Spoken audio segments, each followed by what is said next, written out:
नमस्कार। आज मैं फिर आपके सामने अपराध की एक और घटना लेकर आया हूं। आज के अपराध की घटना भी हालिया है, यानी इसी साल जुलाई महीने की है। बात कानपुर शहर की है। उत्तर प्रदेश का कानपुर शहर जो औद्योगिक जिला है, बहुत बड़ी बड़ी कंपनियां एक ज़माने में वहाँ थी। उसको मैनचेस्टर ऑफ ईस्ट भी कहा जाता था, लेकिन अब वो स्थिति नहीं है। बाकी तमाम और ज़िले और उद्योग के मामले में बहुत आगे हो गए हैं, लेकिन एक ज़माना था कि कानपुर सबसे बड़ा औद्योगिक शहर था प्रदेश का। बर्रा थाने के थाना क्षेत्र की एक कॉलोनी में 4 जुलाई 2022 को सवेरे सवेरे एक व्यक्ति ने फोन किया। समय रहा होगा 4 बजे के आसपास। फोन किया उसने कंट्रोल रूम को 112 पर, और उसने बताया कि हमारे पड़ोस में एक परिवार रहता है जिसमें 2 बुजुर्गों की हत्या हो गई है। पति पत्नी दोनों की गर्दन काटकर हत्या कर दी है। Double murder, senior citizen. Police फौरन हरकत में आ गई। पुलिस मौके पर पहुंची। देखा 2 अलग अलग कमरों में महिला और पुरुष की लाश पड़ी हुई थी। मुन्ना लाल और राजे देवी। मुन्ना लाल की उम्र 60 साल, और वो सिर्फ 6 महीने पहले विजयनगर की फील्ड गन फैक्ट्री में सिक्योरिटी सुपरवाइजर के पद से सेवानिवृत्त हुए थे। और उनकी पत्नी राज देवी, जिनकी उम्र 55 वर्ष थी। घर में उनके 2 बच्चे भी थे। ऊपर वाले पोर्शन में सोने वाला उनका बेटा अनूप, जिसकी उम्र 26 साल, और उनकी गोद ली हुई बेटी कोमल, जिसकी उम्र 24 साल। बहुत छोटी उम्र में, 3 साल की उम्र में उसको इस दंपत्ति ने गोद लिया था। पुत्र होने के बाद भी लड़की को गोद लिया था, ये सोच के कि समाज में जो एक अवधारणा है कि लड़कियां माँ बाप का ज़्यादा ध्यान देती हैं, ज़्यादा सेवा करती हैं, और माँ बाप से उनका प्रेम लड़कों के बजाय अधिक होता है। ये सामान्य, किसी भी सोसाइटी की सामान्य धारणा है। किसी कष्ट में लड़का लड़की अगर दोनों घर के बाहर हैं या बाहर रहते हैं, तो पेरेंट्स सबसे पहले अपना वो कष्ट लड़की से शेयर करते हैं। ये बिल्कुल सही बात है। आप भी इसका अंदाज लगाएंगे तो आपको पता लगेगा। पुलिस ने सीक्वेंस ऑफ इवेंट जानने की कोशिश की कि दरअसल हुआ क्या था। इस बीच में dog squad, field unit, FSL unit, crime branch, सारे जितनी टीमें जिले की होती हैं क्राइम से रिलेटेड, वो सभी मौके पर आ गई। कोई फोटो निकाल रहा है, कोई वीडियो बना रहा है, कोई फिंगरप्रिंट्स निकालने की कोशिश कर रहा है चमकदार या चिकनी सरफेस पे। कोई आसपास देख रहा है। जो खोजी प्रवृत्ति के सिपाही होते हैं और उनको विशेष तौर से घटनास्थल पर बुलाया जाता है, क्योंकि पास्ट में वो छोटी छोटी चीज़ें घटनास्थल से नोटिस करते हैं और उससे क्राइम खुलता है। हर थाने में 2-4 ऐसे खोजी प्रवृत्ति के सिपाही और सब इंस्पेक्टर होते हैं। 2 तरह के कर्मचारी होते हैं। एक सब इंस्पेक्टर जो लिखा पढ़ी के उस्ताद होते हैं, जो केस डायरी में कैसे लिखा जाता है, बेल एप्लीकेशन को कैसे अपोज किया जाता है। इन्वेस्टिगेशन में उनकी मास्टरी होती है, वो महारथ हासिल होते हैं। और दूसरे जो क्राइम की फील्ड विजिट में, सीन ऑफ क्राइम के विजिट में बारीकी से चीज़ों को देखते हैं। सीक्वेंस ऑफ इवेंट हुआ यूं कि लड़के ने पहले तो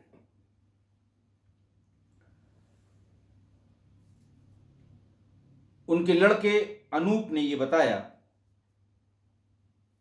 कि सबसे पहले सूचना दी थी विवेक ने। पुलिस ने वहां से शुरू किया। विवेक पड़ोसी था। विवेक से पूछा आपको सूचना कहां से मिली। उसने कहा साहब अनूप बदहवास मेरे पास आया और उसने कहा कि माँ बाप की बदमाशों ने घर में घुसकर हत्या कर दी है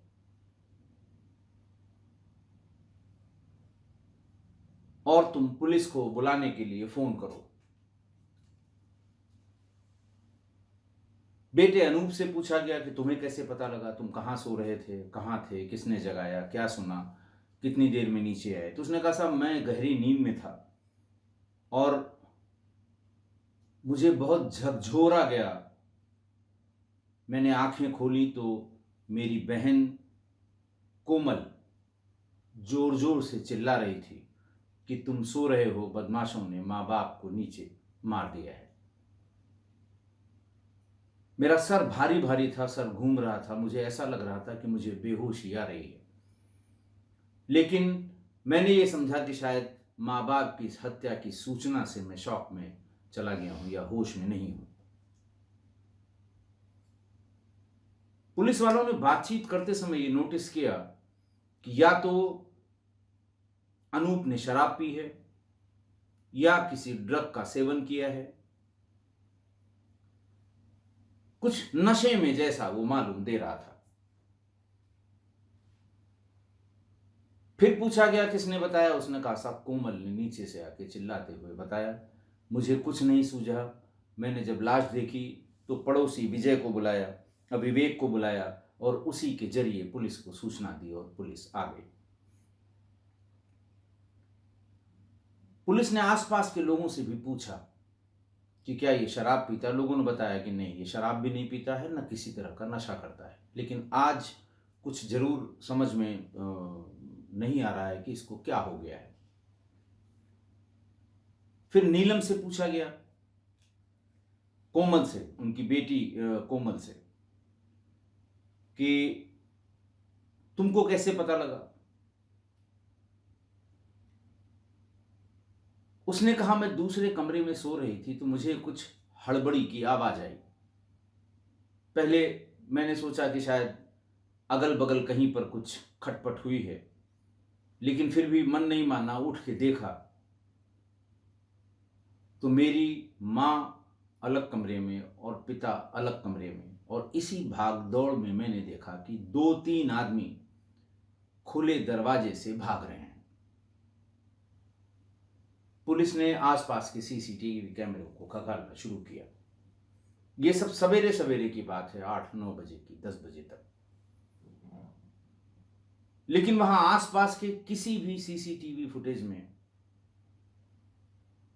3-4 आदमी या 2-3 आदमी एक साथ रात में 12 बजे से सवेरा होने तक नहीं दिखाई दिए। सिर्फ एक व्यक्ति का भीतर जाना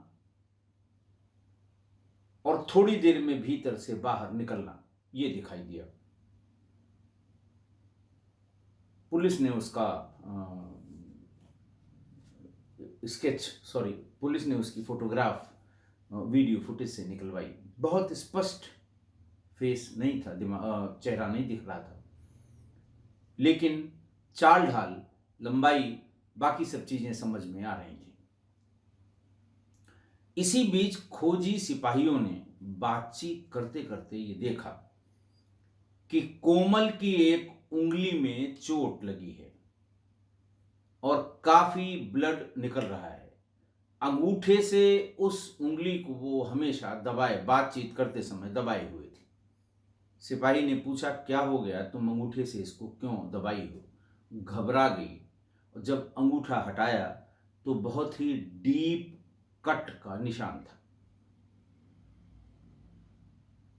वरिष्ठ अधिकारी, एसपी सिटी और सारे लोग, कमिश्नर, सब वहाँ वहाँ तो कमिश्नरेट सिस्टम है, डीसीपी, एसीपी, एडिशनल सीपी, ये सारे लोग पहुँच गए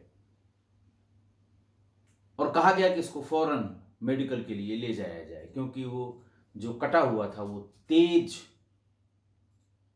धार वाले भारी वस्तु से कटा हुआ था। उसे मेडिकल के लिए ले जाया गया। भीड़ भाड़ बहुत थी, पूरा मोहल्ला था। पुलिस दरअसल उसे थाने ले जाना चाहती थी, लेकिन थाने ले जाने पर यह होता कि साहब इसके माँ बाप की हत्या की गई, पुलिस इस पर शक कर रही है, लिहाजा उसे डॉक्टरी के लिए अस्पताल सीधे ले जाया गया। हाथ में कटमार्क था, थोड़ी बहुत ड्रेसिंग करने के बाद उसे पट्टी बांध दी गई, लेकिन पुलिस फिर उसे मौके पर नहीं लाई। पुलिस उसे थाने पर ले गई, सिर्फ ये जानने के लिए कि यह कटमार्क कहाँ से आया। इस बीच में क्राइम ब्रांच की टीम ने सीसीटीवी फुटेज से निकली हुई तस्वीरों को दिखवाया, तो लोगों ने बताया कि ये इनके घर में आता जाता हुआ लड़का है।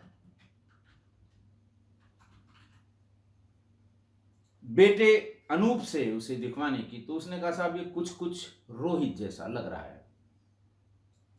रोहित हमारा रिश्तेदार भी है और आता जाता रहता है। और रोहित ने ये बताया कि दरअसल जो ये गोद ली हुई बहन है हमारी कोमल, ये इसकी दूर की रिश्ते में मौसी का लड़का लगता है और ये ई रिक्शा चलाता है, लेकिन मेरे मां बाप इसे कभी पसंद नहीं करते थे। पुलिस के लिए इतना क्लू बहुत था। कोमल से सख्त पूछताछ की गई। काफी देर तक उसने रेजिस्ट किया, लेकिन आप समझ ही रहे हैं कि जब पुलिस अपने पर आ जाएगी तो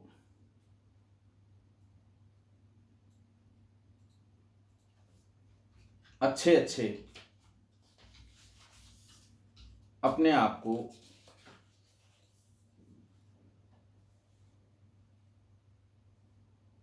रेजिस्ट नहीं कर पाएंगे।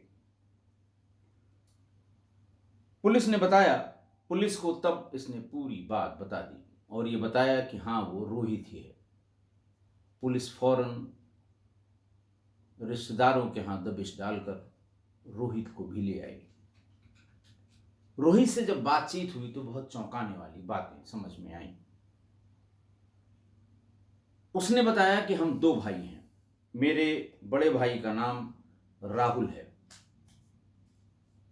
और ये जो गोद ली हुई बेटी कोमल है, इससे सबसे पहले राहुल के संबंध बन गए और इस बीच में राहुल मिलिट्री इंटेलिजेंस में असिस्टेंट एम्बुलेंस ऑपरेटर के पद पर उसको नौकरी मिल गई, तैनात हो गया और गोवा में पोस्ट हो गया। जब वो अपनी नौकरी पर चला गया तो मैं कोमल के पास आने जाने लगा और बहुत जल्दी ही मेरे भी उसके संबंध हो गए। दिन में किसी न किसी बहाने, माँ बाप से सामान लाने के बहाने या बाजार जाने के बहाने, वो मेरे ई रिक्शा पर आ जाती थी और हम लोग दिन भर घूमते थे।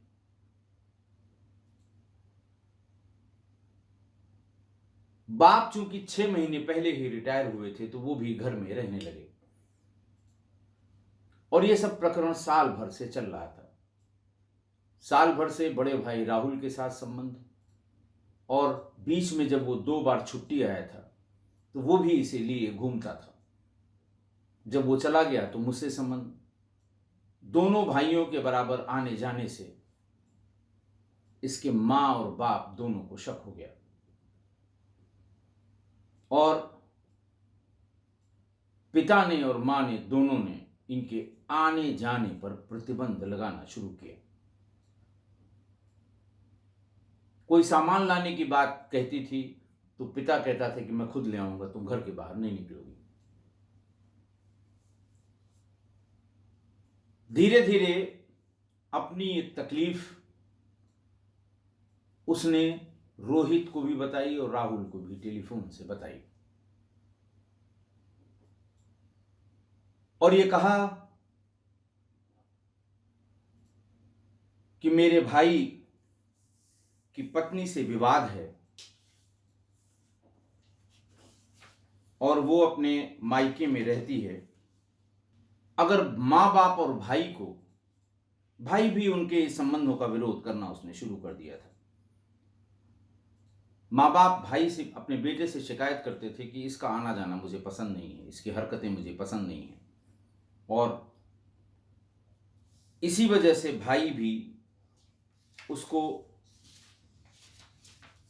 भाई अनूप भी इनका आना जाना वो रेस्ट्रिक्ट करने लगा था। दोनों ने मिलकर दोनों भाइयों ने बताया कि देखो, अगर राहुल और माँ बाप दोनों रास्ते से हट जाएं तो इनकी इतनी प्रॉपर्टी है जिसमें 2 मकान, 2 प्लॉट, 1 दुकान और 4 बीघा खेती है। कुल मिला के 3-4 करोड़ का मामला है, संपत्ति है इनके पास। गोवा में रहकर उसने प्लान बनाया और अपना प्लान कोमल को बताया। कोमल ने वो प्लान रोहित को बताया कि हम रात में खाने में नींद की गोलियां मिला देंगे, हम सबको देख कर आ जाएंगे, जब सो जाएंगे सब लोग तो तुम आकर ये काम तीनों को मारने का काम कर लेना। वादे के मुताबिक उसी दिन यानी 4 जुलाई 2022 को रात में तकरीबन 12:30-1 बजे फोन से उसने इशारा किया और मिस्ड कॉल की। इन लोगों ने इतनी चालाकी की कि फोन से बात करना बंद कर दिया करीब 6 महीने से। या तो व्हाट्सएप कॉल करते थे या व्हाट्सएप पर मैसेज भेजते थे। कॉल कोई नहीं की, न तो गोवा से भाई ने और न ही इसने। मतलब इससे ये साबित हुआ कि लोग करीब साल भर से ये प्लान बना रहे थे।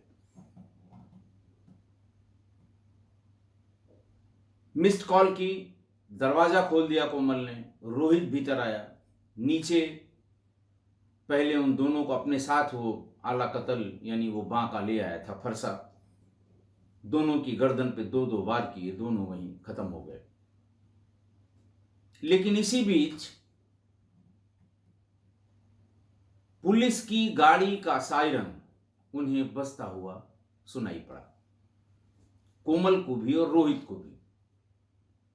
दोनों ही हड़बड़ी में आ गए। उन्हें यह शंका हो गई कि लगता है अनूप जग गया, देख लिया और उसने पुलिस को सूचना कर दी। हड़बड़ी में ये दोनों ऊपर जाके अनूप की गर्दन काटने के बजाय दरवाजा खोल के कोमल भीतर रह गई और ये रोहित एक झोले में उस बांके को लेकर वहां से भाग गया। सीसीटीवी फुटेज में यही दिखा था, आते समय खाली हाथ और जाते समय सामान्य सा झोला।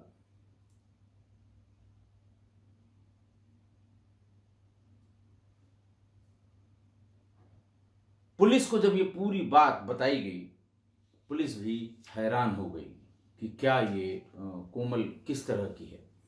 2-2 भाइयों से संबंध, और जब से माँ बाप ने इसको नोटिस किया, इस पर रिस्ट्रिक्शन लगाया, तभी से इनको अपने रास्ते से हटाने का प्रयास करने लगी।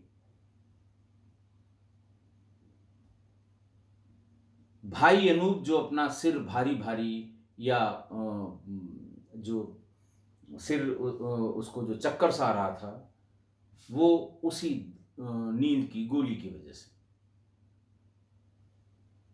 सोए तीनों थे, लेकिन ये मान के कि तीनों उठ नहीं सकते, बुजुर्ग को तो मार दिया इन्होंने,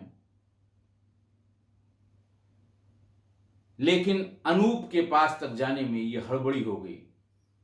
हालांकि अनूप तक जाने में या अनूप के पास जाने में ये भी रिस्क था, क्योंकि जैसा उसने बताया कि ये बताया गया था कि दाल में या सब्जी में 5-6 गोली मिला देना पर्याप्त होता है। ये अधकचरी जानकारी उसको दी गई थी और 5 या 6 गोलियां ही मिलाई थी उसने, तो उससे हल्की नींद ही आने की संभावना थी और इसी कारण अनूप बच गया। विजय सिंह मीना साहब कमिश्नर पुलिस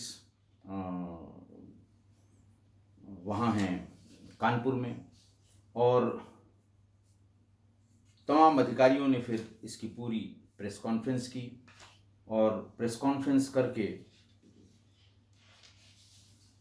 रोहित और कोमल को पुलिस के सामने उसके सामने प्रेस के सामने प्रस्तुत किया और पूरी बात बताई। ये भी बताया कि साक्ष्यों के पर्याप्त साक्ष्य हैं इन लोगों को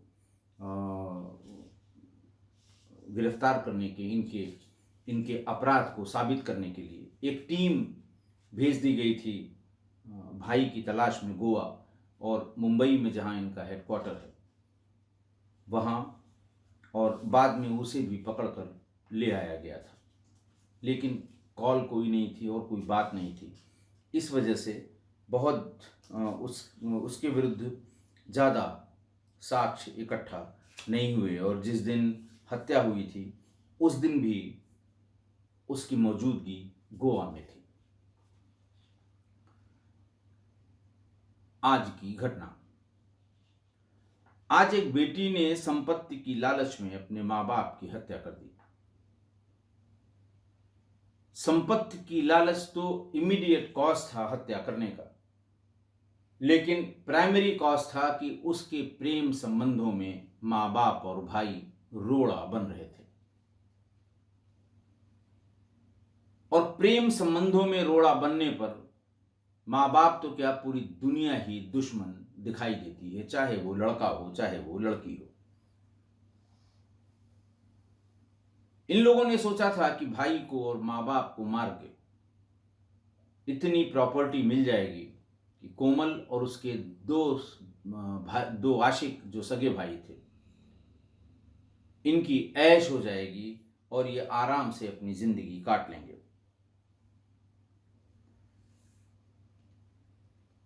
इतना प्लान, इतनी साजिश, इतनी दूर तक की सोच कि प्रेम संबंधों में रोड़ा भी खत्म हो जाएगा और इतना पैसा मिल जाएगा कि हम ऐश की जिंदगी जिएंगे, और मां बाप की हत्या हो गई। मैं बार बार इस तरह के प्रेम प्रसंगों में हुई हत्या का जिक्र कर चुका हूं, तमाम घटनाएं भी सुना चुका हूं, और इसके पीछे के मनोवैज्ञानिक विश्लेषण जो अलग अलग प्लेटफॉर्म पर शेयर किए गए हैं वो भी मैंने आपको बताए हैं। एक ही बात को बार बार रिपीट करना ठीक नहीं है, लेकिन आज मैंने प्रेमी प्रेमिकाओं की मन स्थिति और उसके पीछे का मनोविज्ञान, इस पर कोरा पर एक बहस देखी। मैं कोरा के इस बहस का लिंक शेयर कर रहा हूं कम्युनिटी पर, आप भी देखिए।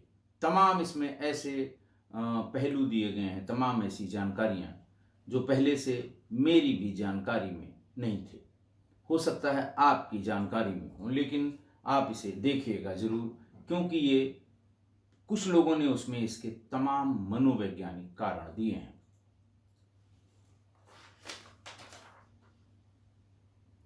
दूसरा, संपत्ति के लालच में, जब कोई किसी में संपत्ति का लालच आ जाता है तो वो सारे रिश्ते नातों को खत्म कर देता है, और अगर ये संपत्ति का लालच इश्क का भूत सवार होने के बाद आ जाए तो आप ये समझ लीजिए कि आंखों पर पर्दा पड़ जाता है, कुछ दिखाई नहीं देता और सारी दुनिया दुश्मन दिखने लगती है। माँ बाप ने एक लड़का होने के बावजूद एक लड़की को गोद इसलिए लिया था कि वही मैंने आपने बताया कि समाज की ये सामान्य मान्यता है कि लड़कियां ज़्यादा ख्याल रखती हैं, लड़कियां ज़्यादा ध्यान देती हैं। और दूसरा ये भी कहा जाता है कि घर में लक्ष्मी का होना आवश्यक है। एक बात और कही जाती है कि लड़कियां उनकी शादी होगी, उनके पांव पूजे जाते हैं, कम से कम उत्तर भारत में। तो किसी भी कन्या का पांव पूजना या घर में उसकी पांव पुजाई होना शुभ संकेत माना जाता है। शायद समाज की इन्हीं तमाम, इसको रूढ़ियां तो नहीं कहूंगा मैं, लेकिन तमाम मान्यताओं के तहत दंपति ने बेटी को गोद लिया होगा। और बहुत कम लोगों को यह जानकारी थी कि इनकी गोद ली हुई बेटी है। अपनी बेटी की तरह उसकी पढ़ाई लिखाई, उसके कपड़े पहनावे, उसकी जो डिमांड्स थी वो पूरी करना सब माँ बाप ने किया। लेकिन जैसे ही इश्क का भूत सवार हुआ, वैसे ही सब बेगाने, सब पराये लगने लगे। माँ बाप को रोहित और राहुल के साथ कोमल का घूमना अच्छा नहीं लगता था। उनके हिसाब से ये दोनों सब स्टैंडर्ड थे। माँ लोफर कहती थी कि ये सब आवारा हैं। हम तुम्हारी शादी किसी अच्छे घर में अच्छे लड़के से करेंगे। लेकिन इस टोका टाकी से कोमल बहुत नाराज हो गई और इसीलिए कोमल इस टोका टाकी के कारण ही माँ बाप की जानी दुश्मन हो गई। किस्सा गोई परिवार के लिए मैं ये बताऊंगा कि मतलब मेरा ये सजेशन है कहने, या मेरा एक्सपीरियंस है, अगर घर परिवार में आसपास में जानने में किसी लड़के या लड़की का कोई प्रेम संबंध है तो आप अपने आप को समझाने तक ही सीमित रखिए। नाराज होना, गुस्सा होना, टोका टोकी करना, मना करना, प्रतिबंध लगाना, कन्फाइन करना, ऐसा कभी मत करिए। आपके जान के दुश्मन हो जाएंगे आपकी अपनी ही औलादें। मत करिए, कभी मत करिए, वरना वही होगा जो आज की घटना में हुआ है। आपका विरोध आपके अपने ही बच्चे को आपका दुश्मन बना देगा। आशा है आप मेरी इस बात से सहमत होंगे। आज के लिए इतना ही। बहुत बहुत धन्यवाद।